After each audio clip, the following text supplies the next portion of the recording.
Hello, I am so excited to be back with one of the authors of Inspired Living. My name is Crystal Hill. I am the founder of Hill House Publishing. And as you already know by now, today we are launching Inspired Living, and we have already become a #1 best-selling book in 7 categories in Australia. And I've only just launched about an hour ago. We've launched in Europe. So congratulations, Soochen, for being another best-selling author. Welcome. Thank you for having me. So excited. So exciting. How was your day? Really great. I mean, I'm just working on another project, so having sort of tuning into these messages and everybody celebrating was just such a great buzz, and just in the background knowing, today I'm a best-selling author again, so it's wonderful. Amazing. Yeah, so tell us a little bit about who you are, what you do, how you're serving your clients, or how you're serving in the world. Okay, so I'm a creative power business alchemist, and I help female coaches, creative coaches, and entrepreneurs. So they are personal transformation experts. And what I do is I help them to grow their business to consistent 10K months without the people pleasing, without the struggle and having to prove themselves over and over again, by actually harnessing their creativity and building business structures that are customized to their genius, so they can own their unique creative power and finally be in control of their income, their life, and their destiny. I mean, who doesn't need that, right? Every time I hear you speak about this, I'm like, yes, this is so needed. And the one word that kind of really stands out for me is without people pleasing, because I feel like, especially in the creative industries and in the heart-centered entrepreneurs, this is such a huge one. So I'd love you to share just a little bit about how you got to that place where you can say, it's without people pleasing, like a little bit of your background journey, which of course I know because I've read your chapter. Yes, well, this whole people pleasing thing, it's I think the readers will be happy to know that it's something that we all fall into, consciously or unconsciously. And not to give too much away in my chapter, but this is something that I fell into when I was like 4 years old. So it's like, it's a generational thing. My mum and dad probably learned it from their grandparents, and they didn't know any better, and they kind of passed it on as a natural way of things. So obviously when I was about 4 years old, and at the time it was like I was the elder in my family. And so, my mom and dad was trying to discipline me and making sure, because I was such a powerhouse, they're trying to kind of control me and make sure I don't get into trouble. So, understandably, parents then put these boundaries for you. But then I guess the bombshell kind of happened when my younger sister came along. And then I realized that, hang on, they're not like that strict with her. What's going on, And well, why is it so different? Why are the rules different? Why is it out the window for her? And look, when you're 4, I mean, you don't really know much, do you? I mean, you just make sense of the world the way you do. And I just kind of, from that moment, it was like, it just cemented the idea that, oh, hey, maybe I need to be her to be able to be deemed okay or unique, because when I'm me, I have all these rules put on me. So that was the moment when I started to realize that, okay, if I can't be my sister, then I need to people please. And that's really how it just got through school, business, marriage, the works, really. I got to the point where I kind of realized that, hang on, this is not working out. I keep kind of dumbing myself down, silencing myself, and I'm busy ticking boxes. Okay, maybe if I'm getting great results, then yes, let's keep doing it. But it wasn't, because I just felt like something was blocking my way. So, until I kind of worked with a mentor and realized that I was waiting for someone else to give me that right to say, Soochen, it's okay, you can be you. Stop waiting for someone to tell you, just take it. That really was like the dam broke, so to speak. And that was when I stepped into my power, and everything changed seriously, just 360, huge changes, huge shifts. And I guess this book was my, I guess, stepping into to kind of now share that message on a larger scale, because it's something I'm so passionate about, because obviously I've suffered it for about 4 decades, from four years old, for 4 decades, most of my life, pretty much. That was what I was doing, until obviously all the stars align, as they say, and it all kind of came together, and that was it. I kind of thought, no, love is meant to be unconditional. Life is unconditional. We as individual unique beings, we don't need to be bending over backwards and be scraping on our knees for others to love us. Like, that's just not how it's going to be. Well, I don't accept that. And I guess my message is to empower women that it's okay, that it's totally okay for you to own that. And great things happen when you do. Like, I think the greatest fear is we think when we do it, maybe we'll be cast out and, kind of nobody will love us and that's it, the door's shut. But no, I've actually experienced that it's the opposite, the opposite. So that's why I'm so passionate about that, and so pleased to have met you and then channel it into this book. So yes. I love it. Exactly. It's such a common theme. And what you said something really important there about the permission slip. We're waiting as women so often. We've been waiting for others to give us permission to do something. And in a way, that's why I love doing these books, because suddenly you have to fill the shoes of being a #1 international best-selling author, right? It's like, okay, so what's that identity now? What do I do with this? Yeah. I guess I better kind of expand in my energetic field, and I claim more of who I am so that I can show up as that in the world. Which is what I love doing and helping with. Yeah. So what I've been hearing also is that now you really have that opportunity to live an inspired life, whereas before you weren't. Can you share what that means to you, living an inspired life? Yeah, so I would have to say that progressively for about 4 decades, I would say, I kind of thought I wasn't a very spiritual person. Like I said, I thought that my sister was the one who was very spiritually gifted, and I was the normal one. I had to work hard, work hard, and do things step by step, and that was it. That was my destiny. Until then, when I hit my rock bottom time, I think that was, many people call that your awakening, when I realized that, oh, hang on, no, I do have these gifts. And what I discovered was my clairaudience. So it was from there, from very much a rock bottom where everything collapsed and everything I knew was completely not true. And I had to basically climb back up to, ground zero and change my whole life around. That was when I realized that spirit was with me, because at the time, because I had so much chaos in my life, I kind of thought whatever I heard mustn't have been correct. So in a way, in my mind, I thought, okay, now I'm trying to clean this up. Let's just shut down whatever it is that I'm hearing, because it mustn't be right. So I kind of then fumbled around, did my thing. But obviously, in hindsight, when I look back, you are never alone. So, that awful thing that happened to you was actually spirit guiding me out of there, and then obviously showing how magical life is, and how the universe and all our spiritual guides are always there with us. We may not like the way that the lessons come, and we may not wish that it came in that way, but I have to say, in hindsight, if it wasn't that way, I think I would never have come to the full transformation. It just wouldn't have, come to pass in that way. Yeah, not powerful enough, I think. Got to be powerful for a powerful woman, right? Yes. Share with everyone a little bit about what that journey was like for you, writing your chapter and being in this book. And I know you've already been a published author previously. So can you compare the two, and what was it like to be in a group with a group of people, like in collaboration?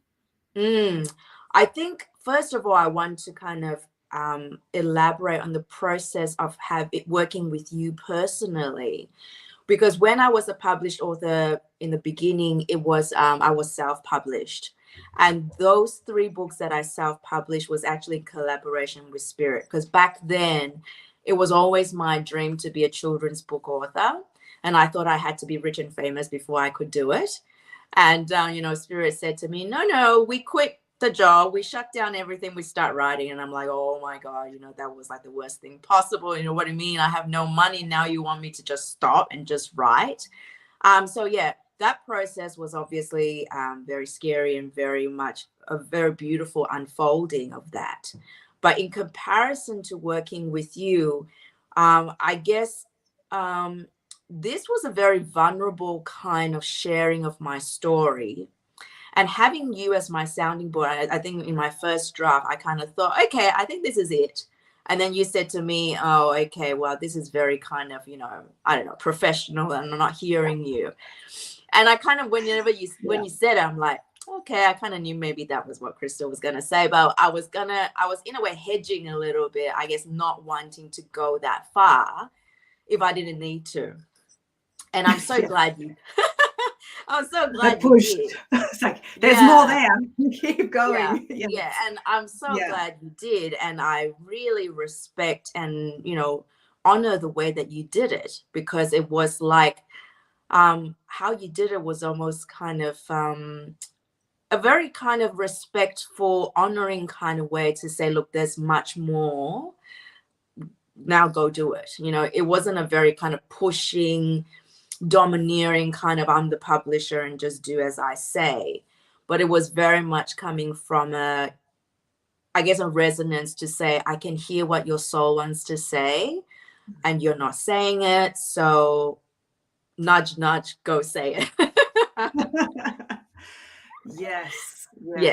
Yes. So I really enjoy that process. And, for me, it was a very much a cathartic process to be able to put it down on paper and in a way reflect on the whole journey to date. And I think being surrounded by a whole group of other contributors kind of gave me power to go, okay, everyone is in the same boat, in the sense that we're all probably being vulnerable in some way. And I think that helped me to feel, I guess, supported that I'm doing something powerful along with other leaders. And I think that helped me to feel not so afraid and just go, okay, let's just do it. Yes.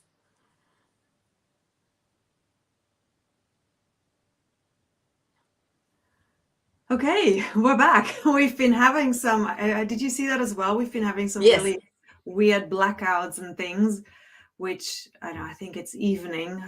People are watching things.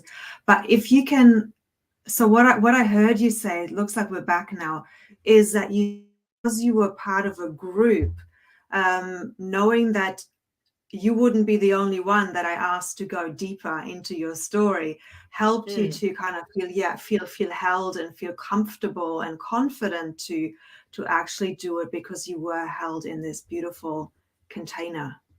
Yes. So that container definitely helped. And I guess in a way it was, you were helping me to align to the bigger picture or the vision of everything.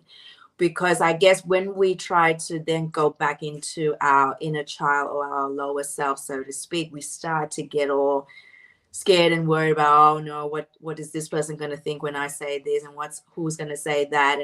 But then I think you were holding space for us to be in alignment to our divine purpose.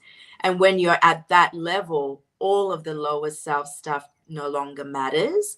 And I think that was that vision and that power that helped me to go, okay, now I've got to kind of go higher or reach higher, and just kind of in a way leave these lower level concerns by the wayside, because I'm not really creating from the 3D. I'm really creating from the higher level. Yeah. Yes. Absolutely. I love the way you're distinguishing that, because as you touched upon, it's so easy for people to maybe say, oh, why did you say that about me? But when you're coming from this deep, authentic place, from this highest level of sharing your experience from a processed place, not from a unprocessed place, right? That's when it just is. and there is no attack and no blame or it just is. And that's the beauty. And when we can share it from that place, it holds the potential to really heal not just yourself in your story, but also the readers, because they can then seeing how maybe they've been in a similar situation and how they can now also heal that aspect within themselves. Absolutely. Yeah. So I appreciate the whole process, because it's the first time I've worked with a publisher. And I have to be honest, I've looked for publishers for a long time. And every time I chatted with them, suddenly the results look like there was an alignment, but there was always something missing when we talked. I just felt like there was somebody who wasn't going to get the nuances of what I was trying to say. That's why when we first chatted, I said to you that I think you're the person who I feel you get me in terms of what I'm trying to say. And well, it really was true. And if anything, I was trying to hide a little bit, and you were saying, okay, no, we're not going to do the hiding. So exactly true to as what I initially thought, intuitive thought that. So this was a very beautiful partnership, and you bringing 20 other people into the whole space was fabulous. Yes. Thank you. And this is the feedback that I'm getting a lot, that I just get people. And I think it comes from, I was reflecting on it the other day. It comes from, of course, having 13 years of professional coaching background. But even in my mid-20s, I brought the best out of people being a theater director. It just kind of made that connection, really seeing somebody and looking into their soul and bringing out what is already there, but really showing it to the world for all to see and for all to be inspired by your story and your journey. And the way you've written your story is just so beautiful and so unique. And I can't wait for everybody to read it. And that brings me to, to buying the book. The link to purchasing our book has been below here all along. It's crystalhill.com/buy inspired living. And we've got the countries listed there. So you just click on whichever country you're living in or whichever country your Amazon account is in, and you will get to the correct link on Amazon. So thank you so much for being here, for sharing your wisdom, Soochen. And yeah, I really enjoyed this conversation. Is there anything that you'd like to leave the readers with? Or maybe we can end with your free gift, because all of the contributors, of course, are sharing a free gift in the book. What is yours? Yeah, so my free gift is a masterclass, and this masterclass video is all talking about the one magic ingredient you need to grow to 10K months. And just I guess a little bit of a preview. It's really more about for creatives, because that's my tribe of people, and really you and I are creative as we speak in the creation of this book. It helps creatives to recognize where to plant their flag in the whole realm of business or marketing, because a lot of them think that maybe I should be 50-50, maybe I need to be like 50 business oriented and 50 creative. And they will be surprised when they watch this masterclass that it is not cut and dry, like down the middle. It's actually something that is very unique to each creative on where to find their place. And that place, which is their unique creative power, is what will help them to, I guess, differentiate from the competition. We're always talking about how can you be different. And without sounding dry and businessy, for creative, this masterclass will help you to find out your intuitive place. And it's going to be very natural and aligned to who you are, without that whole forcing yourself into a box, that kind of thing. Because as creatives, that's the worst. That's the death for us. So yeah, this masterclass really gives them that ability to plant that flag and go, this is where I am. And they know why they're planting that flag in that way. And then from there, obviously, their power rises and they'll do great things from there. Sounds amazing. Absolutely amazing. Thank you so much for that. So if you're still listening, I would love you to support us to become an international bestseller, make this book into that, because the stories in there are just phenomenal. Each contributor has really shared a lot of themselves, a lot of their wisdom and a lot of their journey, and a lot of some of the tools and tips as well that can help all of us to deepen into living an inspired life. So thank you so much for being here. Bye for now.